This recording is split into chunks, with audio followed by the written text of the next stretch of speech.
a structure of mystical and alien origin, emanating particles of abstract perspectives and reflection into the expansive nightscape to those who know where to listen. This is Monolith to Mythos, the Monstro Studio podcast.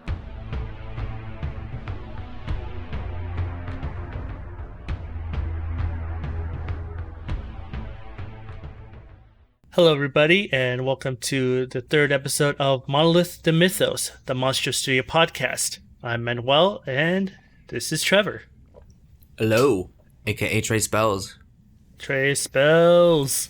What's up? We're back again with another episode talking about movies we saw.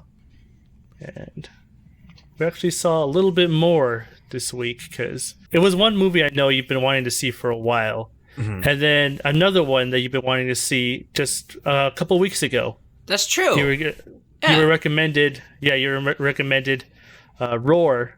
You said by your brother-in-law. Yes, he reminded me of it the week earlier. I told him that we watched Antrum, and it said the deadliest film ever made, and he's like, "No, that's not the deadliest film ever made." He goes, "Roar is the deadliest film ever made," and now it's like, "Oh, well, what is that?" And then he shows me the trailer. I'm like, "Okay, now I understand why it's the deadliest film ever made because it looks pretty deadly." Oh yeah, 150 lions and tigers, all untrained, and we have a crew of 70 people, actors, all just getting mauled and attacked and provoked by all these wild animals. Yeah. And there's nothing they can really do about it. 11 years in the making. 11 years in the making. The writer, the director, the actor, it's all the same guy. Mm-hmm. And shout out to him. He, it's like to work on a project for 10 years. That is just something. That is strong dedication, and you truly feel that he does have something he wants to say, he wants to invoke, but later on when we get into it, we'll probably discuss, does it actually follow through with it? Yeah. I think that'll be an interesting discussion. Right. Shout out to him. His name is Noel Marshall. That's his name. Noel Marshall. He was the writer, director, and actor in the film, and he survived through this whole film, which is luckily everybody did. Is amazing. Nobody actually died that we know of. That we don't know of. Yes, we don't know if they were ever gonna clear names of who have died and who have not died. Yeah, you don't want to disclose any of that, no matter what happens. No matter what happens. Yeah. But first, let's talk about what we've seen recently. Trevor, what have you watched in the past week? Well, I've watched I watched the movie called Misery, and let's see, I think it looks like it's from 1990, and I think maybe some people have seen it, some have not. I haven't. It's directed by Rob Reiner. I think that's how you pronounce his name. Rob Reiner. Reiner? Okay. And it is starring James Caan and Kathy Bates, which are actually Bates. They're very well known. Oh yeah, I love Kathy Bates. Kathy Bates is a legend.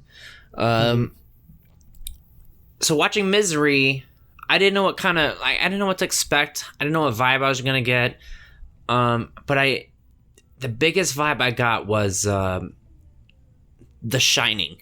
It was very close to like the same vibe to it, but just a different story, a different location, and all that cinematography and all that stuff. But I still had the same vibe from The Shining.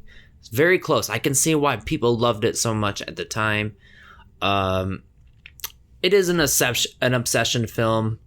Everyone should probably watch it to see how bad obsession and stalkers can get, and both actress and actor, they worked really hard and they worked really good on that, and I loved it. Powerful performances from both. Powerful performances.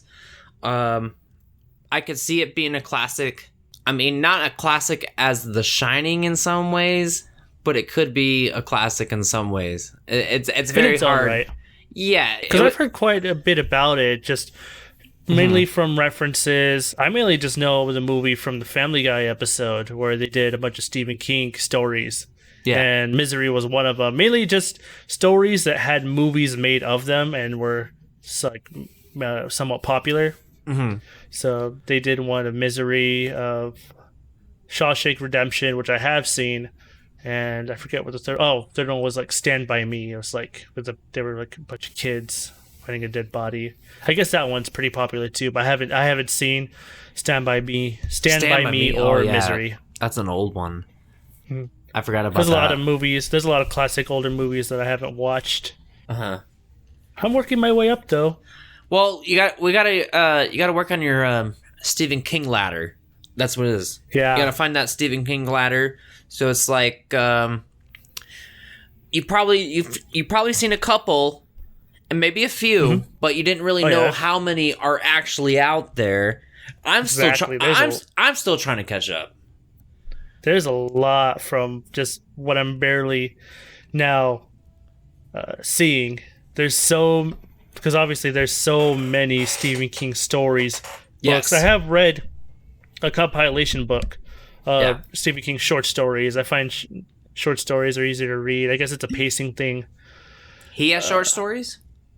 Yeah, he writes short stories, and I read one of the compilations. I have another compilation book of short stories that I haven't gone through yet.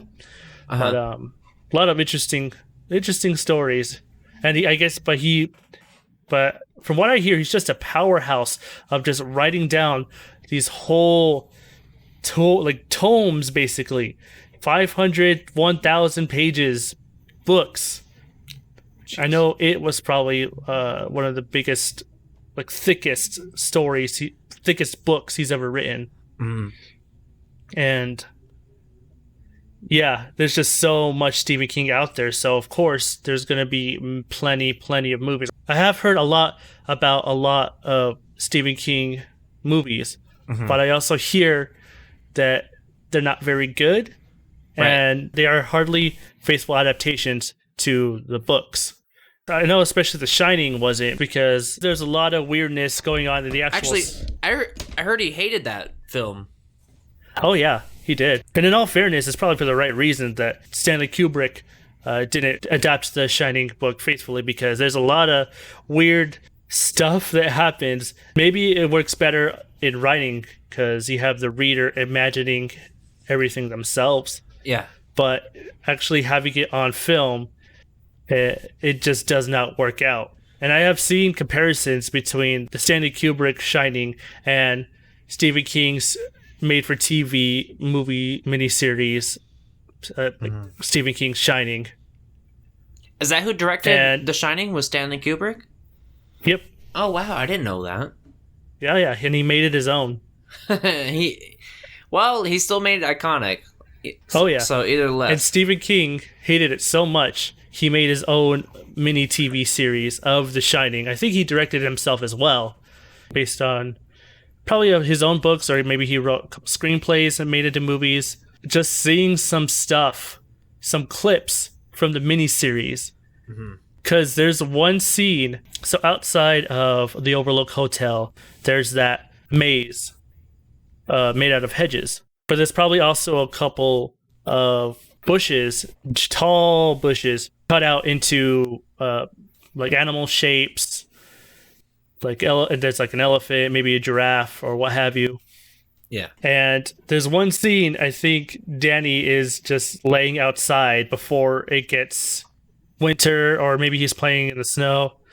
But the hedges come to life and they try to attack Danny. Yeah. But I think only the audience sees it, because then Danny or the mom comes in and everything kind of goes back in its place. Nobody notices that the hedges came to life, and it was the late 90s too, with 3D effects to make the hedges move, and it looks terrible. Oh jeez. So I don't know what was going through Stephen King's head. Maybe just more cocaine. cocaine and 90s special effects. Yes. That's what could happen. And you know what? I don't read too many Stephen King books. Actually, I haven't read any at all. But I know a couple people that have read it, and they always say the book is a lot better. Of course, yeah. But we don't. That's what I always hear. But we don't have all that time nowadays to read a Stephen King book because they're just so fucking Who long. reads books anymore? Yeah, exactly. So it's like he's not gonna. It's all about the Blu-rays. But he should be happy about how successful The Shining was, or Misery was, and like how some of his movies are just being interpreted into movies. Mm-hmm. So like we don't have to read the books, but let's say it definitely brings more attention to the books. It does, but like in the generation and year that we live in, it's hard. It's gonna be hard to find someone that picks up a book called The Misery or the Shining, because they know it's popular, but they know there's a movie out there. Or Doctor Sleep. Doctor Sleep, yeah. Or In the Tall Grass. Yes, In the Tall Grass. Who's looking into books these days? I think is what you were talking about. Yeah. Like not to bag on books, because books are great, but it just seems like the mainstream folk, they don't seem to be as interested, which it's kind of a shame. I wish I was more interested in reading, because I do have plenty of books. 99% of them I actually have not read. I feel like I'd be more interested in reading if there wasn't so much going on at times during these days, but also we're just like, too busy. It's too busy, and left and right movies are just being made from these books. So it's so much a lot quicker, and I really felt like that when the It movies came out, like It Chapter 1, It Chapter 2. It's just like, I am not gonna read that book. Like, I don't care what maybe I might do an audio log one day. Is that what it's called? Audio log or audiobook? Audiobook, yeah. I might do it one day. I know I want to do a couple. I'm building a list in my head. I didn't know I'm getting that old, but I am building a list in my head of audiobooks I want to do, and that would be one of them, just to compare them, right? But we don't have time. Yeah. A lot of kids these days, and teenagers and people in their 20s, and they don't have a lot of time to do all that. So it's just so much easier to get the story over and within 2 hours. But then there also comes in the debate of whether the book is better or the movie is better, or even if the made-for-TV Stephen King's It movie was better. Yeah, it's not.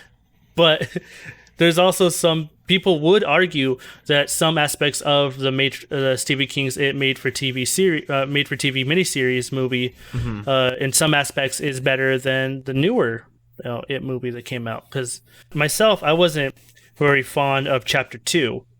The movie or the movie, right? Yeah, the movie. Okay. I just felt like there was a lot of missed marks.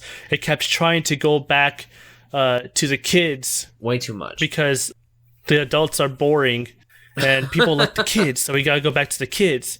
Even many times. Even in the ending climax, I'm just like reading through all the decisions made that, like, you have Pennywise, whose main form is like some sort of spider creature, but because the Bill Skarsgård Pennywise is so iconic, it's what the audience wants. So they couldn't take that away in the climax, so they just made it a clown spider. And to me, that just felt so pandering. It took me out of the intensity and the drama at the end. Yeah. That's just how I felt about it. Plus, the nearly 3 hour runtime was... Was it almost 3 hours? Yep. Holy shit. I mean, I wasn't bored, but it was also just...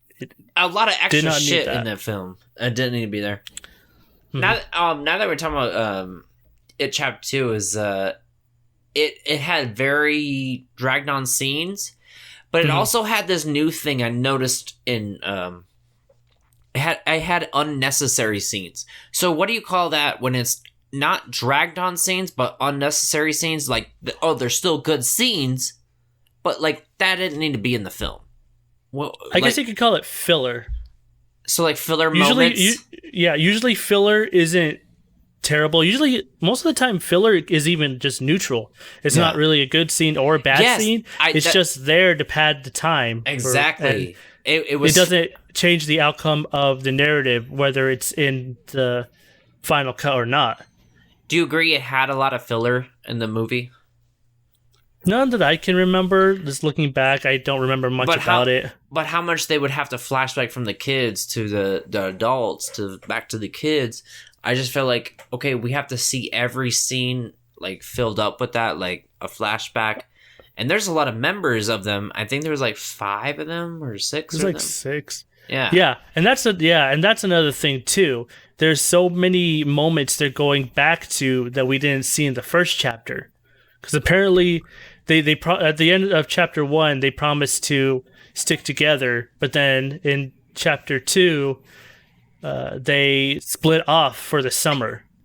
Yeah. So there's just 2-3 months where they're just not hanging out together for whatever reason. Right. The incontinuity is just and in chapter bothersome. 2, there's so many scenes that could have just been deleted scenes from the first film or something. So like I feel like they were almost filmed with the first movie and they could have just put that into the second one. Like who knows like how that was filmed. But nonetheless, I don't want to keep bashing on it chapter 2 because I feel like it was a closure for me because I don't want to see that fucking clown again. You know what I mean? Like at least they got rid of it. We understood who he was. I love the background story of it. I don't know if that goes back to the books or not. I don't know if that's like same story. Oh, it does? I hear. Yeah, from what I hear. Okay. Well, I'm glad we got to learn who he was. I'm learning that the fucking kids killed him, or the adults, whoever they wanted to be. Finally got rid of him and call it a day. And like, I think that was it, right? I don't even know how it ended. Do you remember how it ended? I remember the most how the first one ended. I just remember the second one ended like. Actually, I can't remember how the second one ended. I remember that.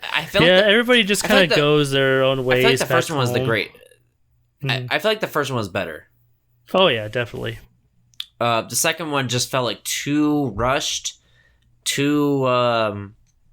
rushed with how long it is. That's just not good. What I would say about it is, I love the movie. I don't think it was good as the first one. I feel like they rushed it.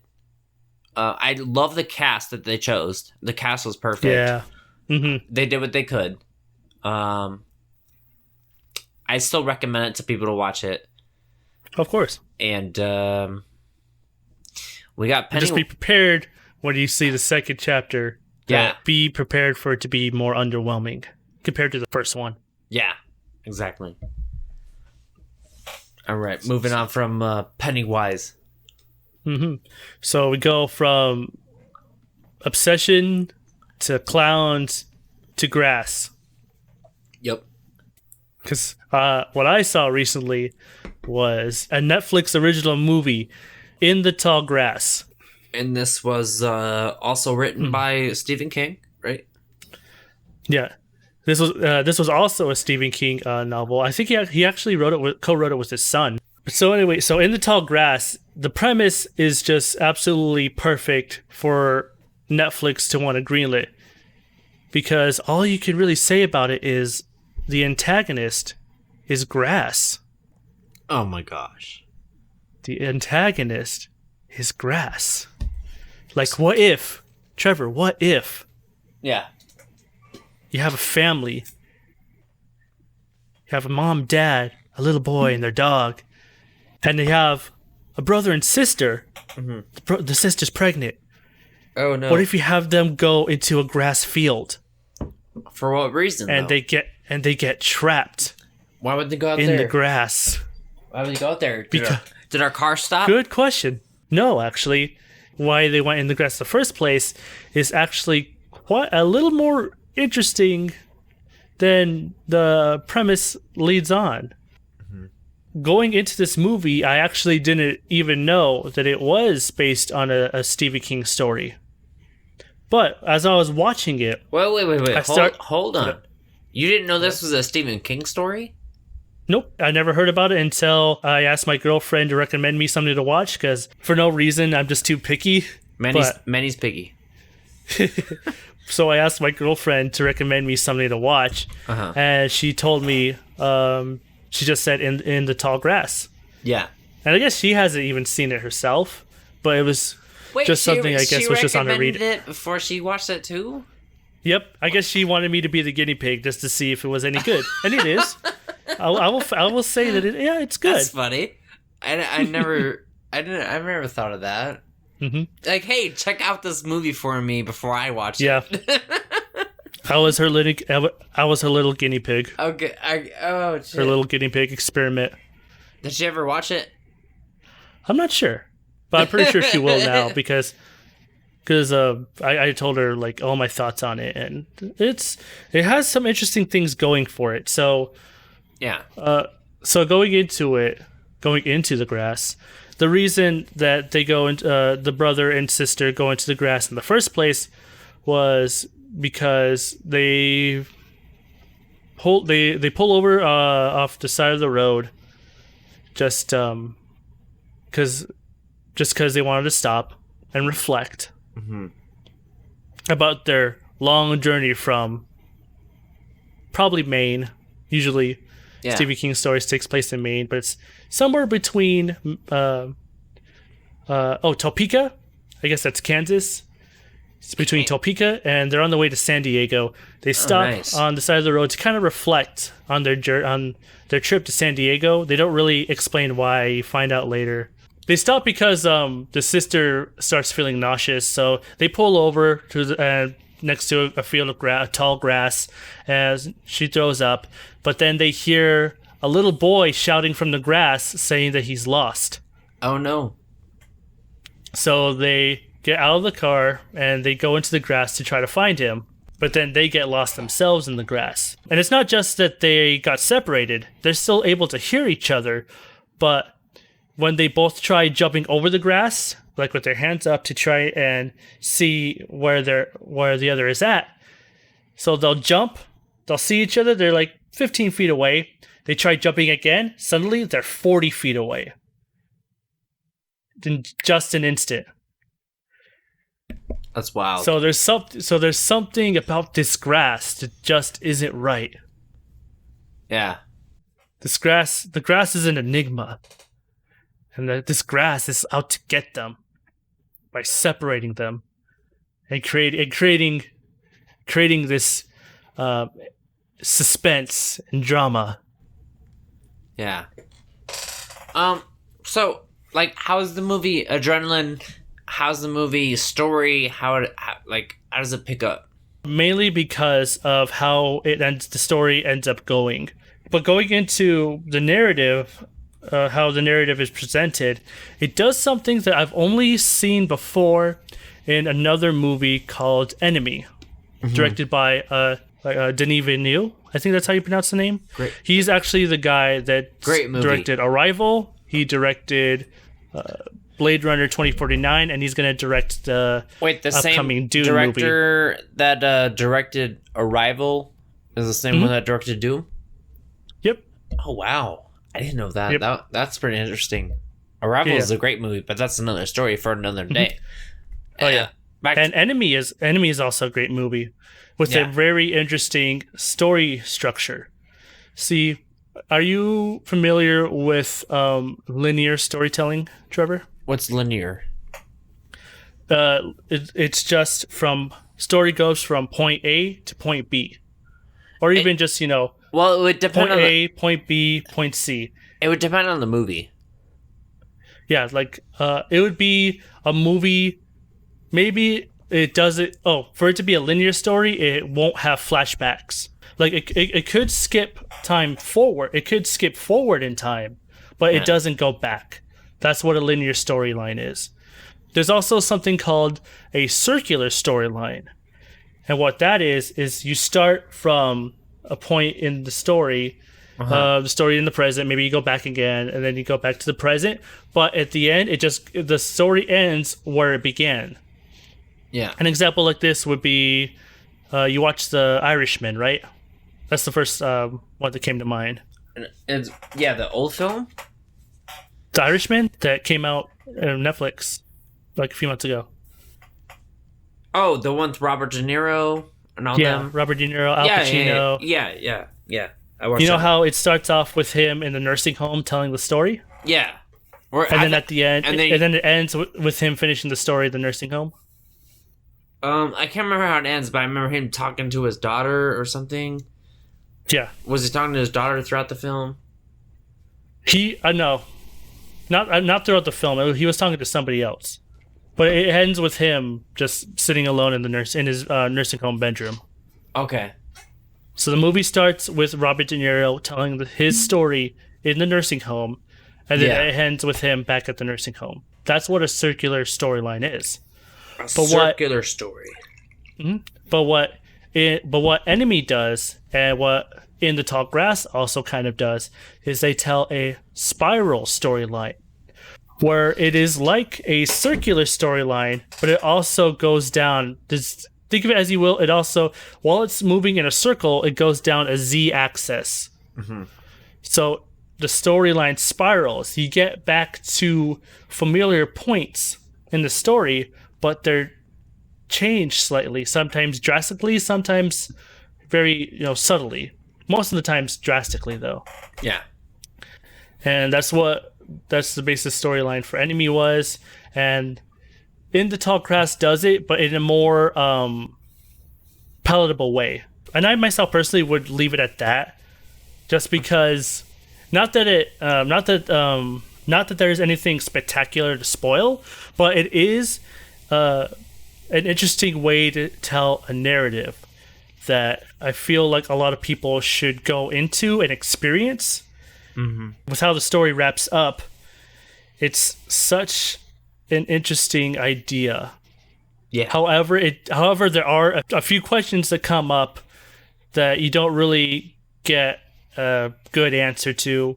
There's a rock in the middle of the grass field that one guy touches the rock. He kind of goes crazy. He tries to get everyone else to touch the rock, even if he has to kill them. But then somebody else touches the rock, and he's able to know the way out, and he helps everybody get out of the field grass, and he stays behind. Yeah. But it doesn't really go into why he didn't go crazy. I guess it just might be he's less of an asshole than the first guy was. But there's no real rules set up for the way that it works.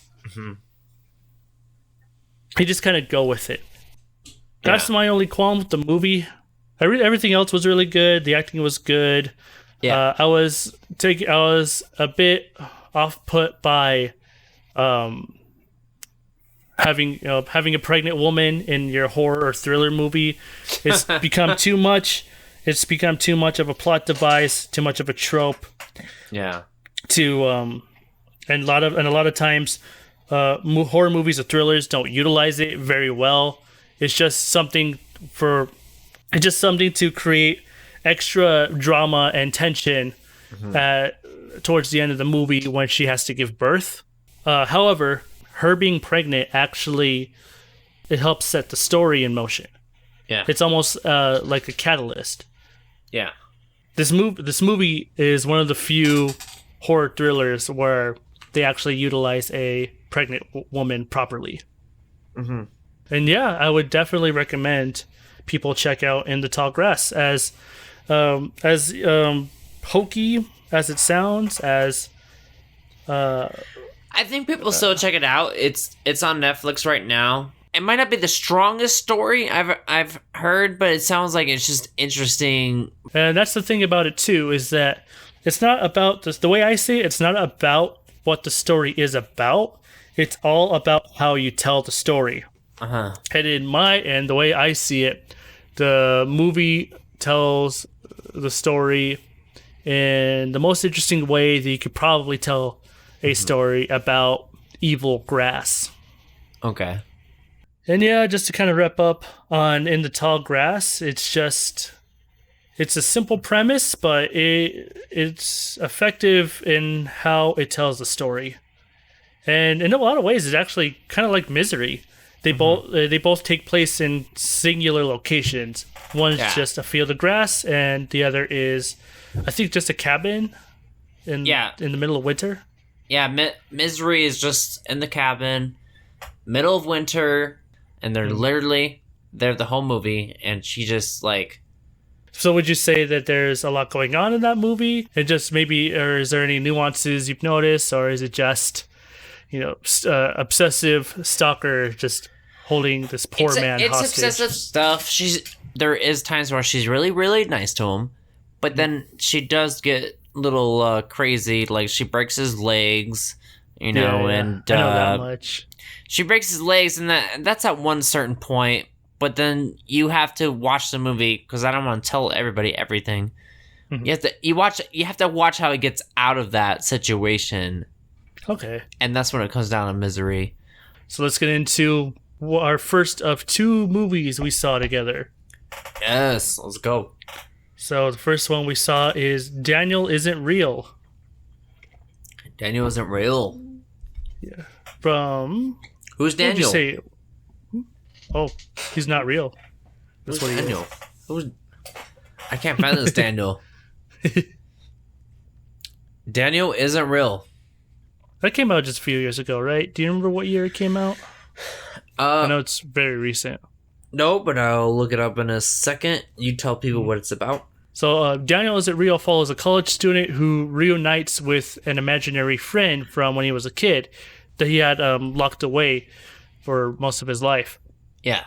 Daniel starts turning the tables and starts taking over the main character, Luke, and his life. Yeah. So the movie was directed by Adam Egypt Mortimer, I think. And interesting name. It's starring Luke, which is played by Miles Robbins, which his dad is I think is Tim Robbins. Oh. And starring Patrick Schwarzenegger, which is as we already know, Arnold Schwarzenegger's son. So that's Daniel. So both of their sons are in this movie. That's interesting. Wow.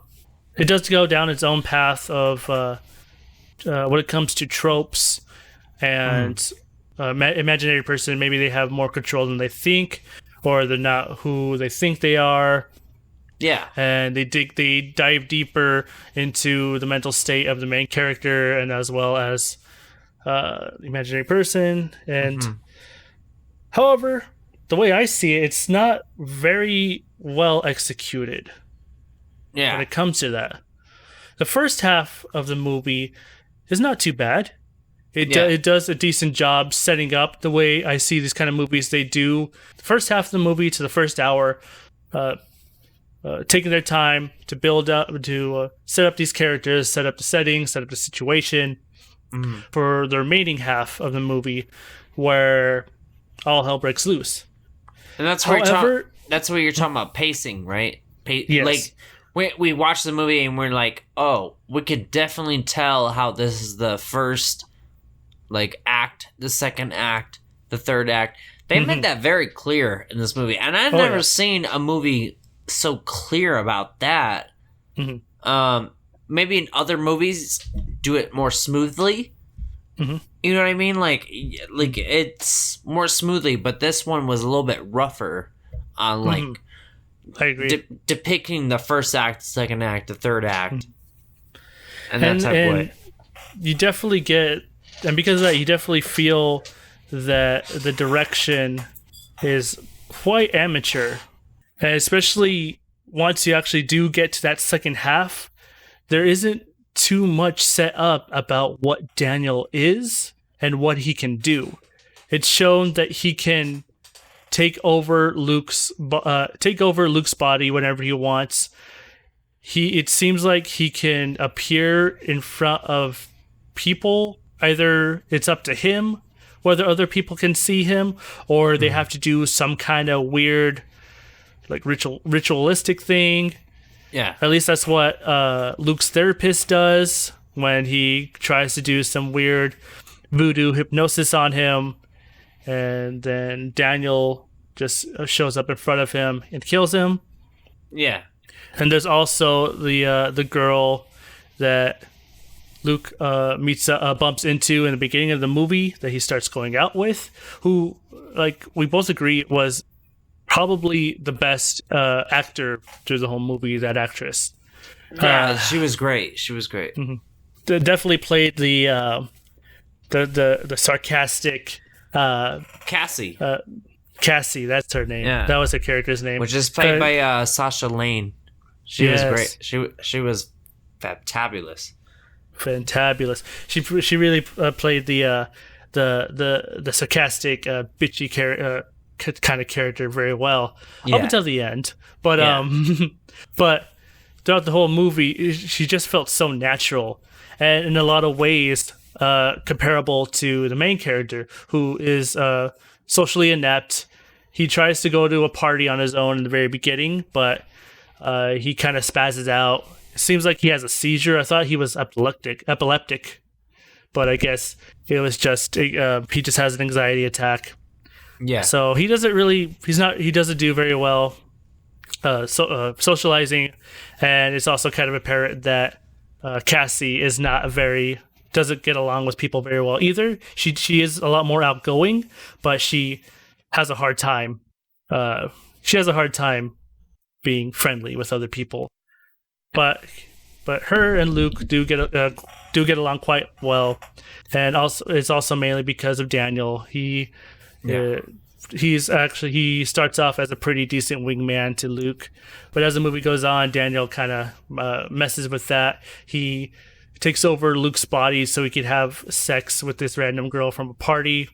And you mentioned before how the movie kept reminding you of Fight Club, and how you don't know that Tyler Durden is a manifestation of Edward Norton's mind. Right. It was just a person that he made up and convinced himself was real. Yeah. You don't really get that in Daniel. Is it real? Because you already know from the beginning that Daniel is just something that Luke conjured up when he was very young. Mm-hmm. So going into it, you already have that in mind. But the movie doesn't really do anything else. It doesn't really do any. It doesn't really set up anything else as to why he's able to do all these things or how.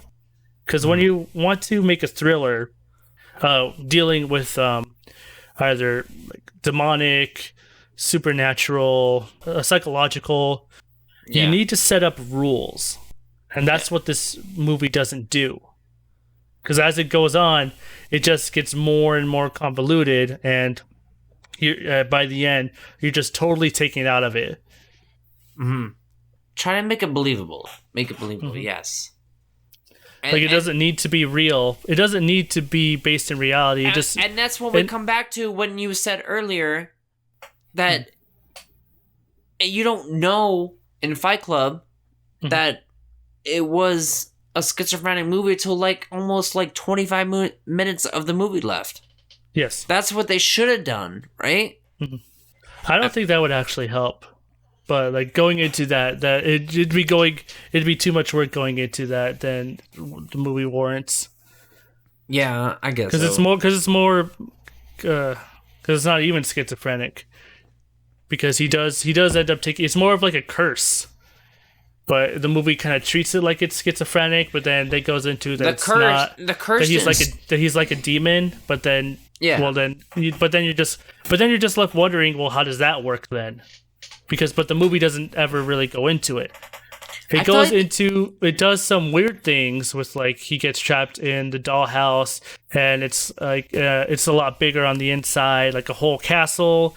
It goes into these weird hallways with these strange purple lights that I want to say are is what they actually use to light the scene on set. Yeah. But it's color corrected to where it's color corrected to where the light is not actually emanating in the scene. Like the lights are purple, but the scenery is all orange. And there's no purple emanating from the lights at all. And I remember that just pissed me off. Yeah. I remember that. But I did no. Like that that's just not what you do. So what do you think of the ending scene? The ending is just like it just ends.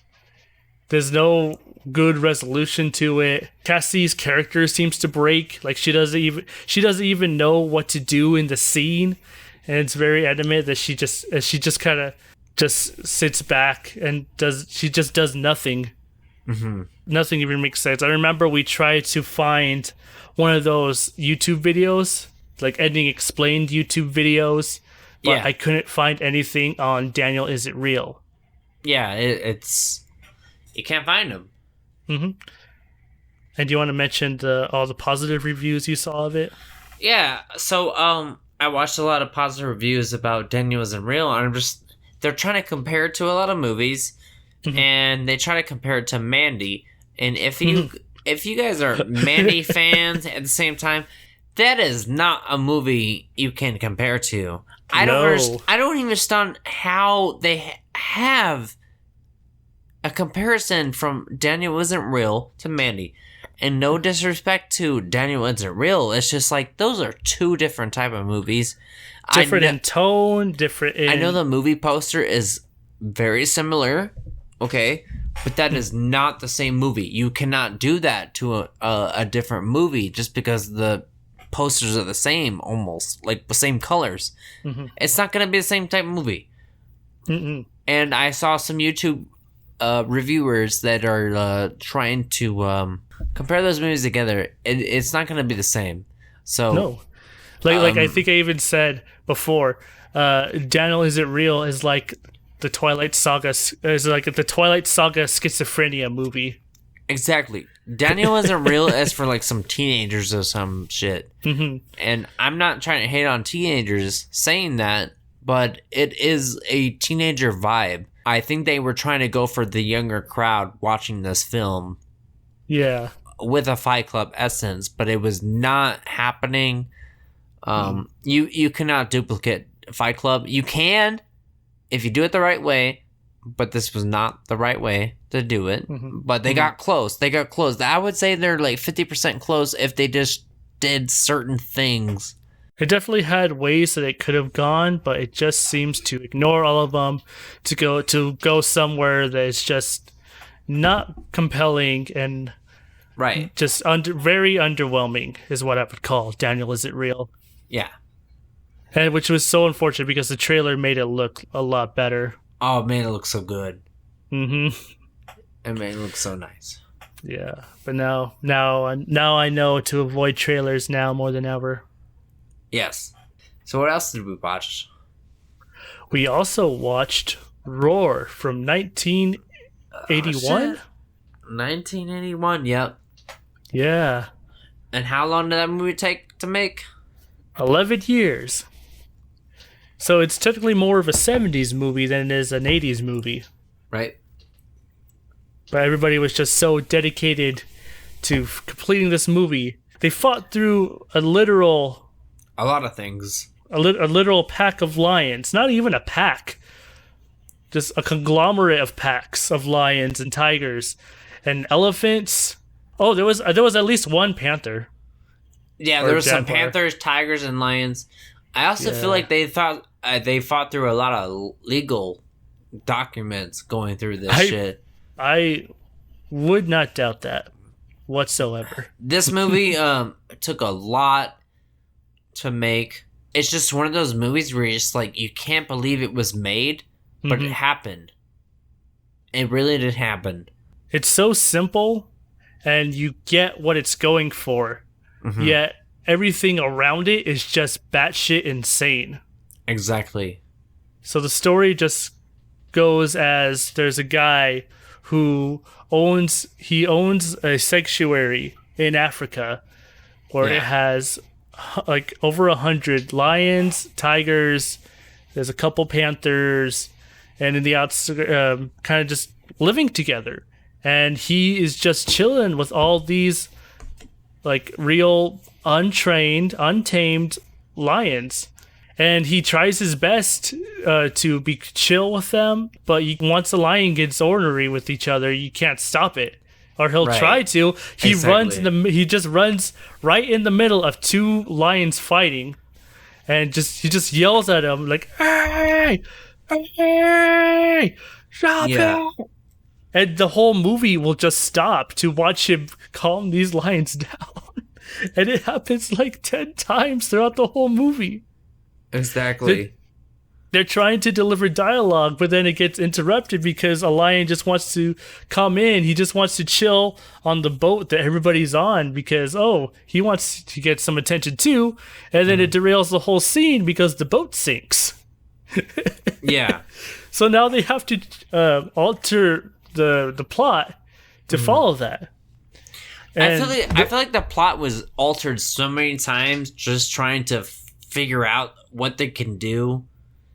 Just what they can do with what they have. They just have to keep going. Yeah, with this footage, because you got to think about the film crew. The film crew was probably going wild trying to film this thing. I heard there's gonna be so much that we don't see happen. Yeah, in the span of 11 years. The movie in the beginning even says that no animals whatsoever have ever gone into harm.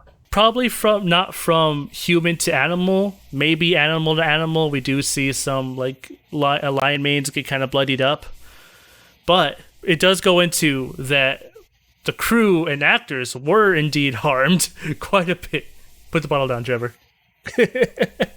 So it follows this guy in his sanctuary.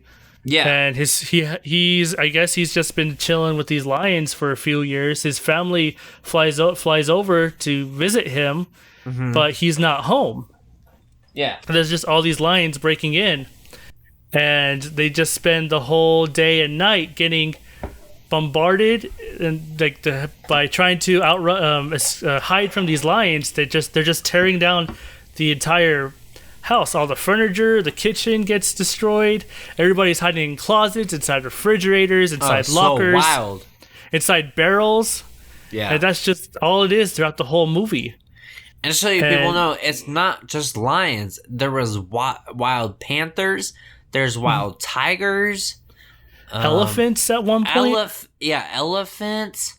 And yet the movie makes it a point that despite all the attacks, if the lions and tigers really wanted to kill them, they would have done it. They would have done it already. Exactly. But they didn't. Yeah. But they did it because they're such good creatures. Maybe except for that elephant who just destroyed their boat for no reason. Yeah, that elephant was on another level. Yeah. But it makes you wonder. Is like this is a one movie that's never gonna happen again. No, that's how we have to pay homage to it and respect to it. Yes. So it's never gonna happen again. Remember the boat guy? And he's like, "Oh, that's my jacket." Oh, they kept going after his jacket. I don't know why they loved his jacket so much. Because he made it a toy. Yep. This whole movie is interesting. That's why I was like, how the fuck do I talk about this movie without it being so real? It's so fucking real. And despite all that, they were still able to collect enough footage to tell a somewhat cohesive story amidst all these attacks and just trying to hide. And it's insane. It's just that's all you could really call this movie. Is insane. Yeah, like the director is like, I still want to make this movie for like, let's go 10 years. I still want to make that's dedication. Just losing funding, losing crew members. Yeah, exactly.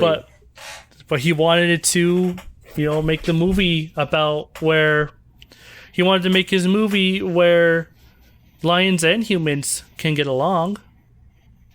They might have a few bumps along the way, but they can get along. Can they?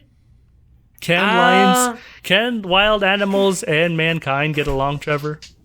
Well, my understanding is, as long as you play, and here's a line from the film, as long as you play cat and mouse, you'll be fine. But I don't want to be the mouse. But if you act scared, scared's not gonna work. Scared's the worst thing to do. You have to build a impression. Smell your fear. Where you have to look at them like they're like a little kitty cat. You know, that's the mindset they have. They're just a lot bigger. And they really are. They're so adorable. There's so many scenes where they're just licking each other. They're licking the blood off of, like, they bring a zebra carcass in the house and they're just licking blood off of everything. And they're just so cute and adorable. And then they start attacking people and they're, not so cute anymore. It's pretty wild. Mm-hmm. Definitely, I would definitely recommend it over Daniel, Is It Real? Oh, I would along over other things too. And guess what, I feel people? This movie is an event. Roar is right now on YouTube, and I don't know who uploaded it, but right now the whole feature film is on YouTube right now, and you could watch it. Go the fuck watch that shit before it gets even censored or like before anything. Go watch that film. It's just called Roar 1981. Yeah, that's where we watched it on YouTube. That's all you have to do. Go check it out. I can't believe this movie's filmed. I can't believe this movie was filmed. It totally flopped. It made almost no money in theaters, but nowadays people look back on it and it's just a marvel. Definitely a film marvel. Yeah, I can see that. Somewhere along the lines of Cannibal Holocaust, though of course not as gruesome because no animals were actually harmed in the movie, but people. A lot of humans were though, but nobody cares about that. When an animal does it, at least. That does it for this week. This has been Monolith to Mythos, the Monstrous Movie Podcast. I'm Manuel. He's Trey Spells. Trey Spells. And we'll see you next time. Next time. Goodbye. Bye.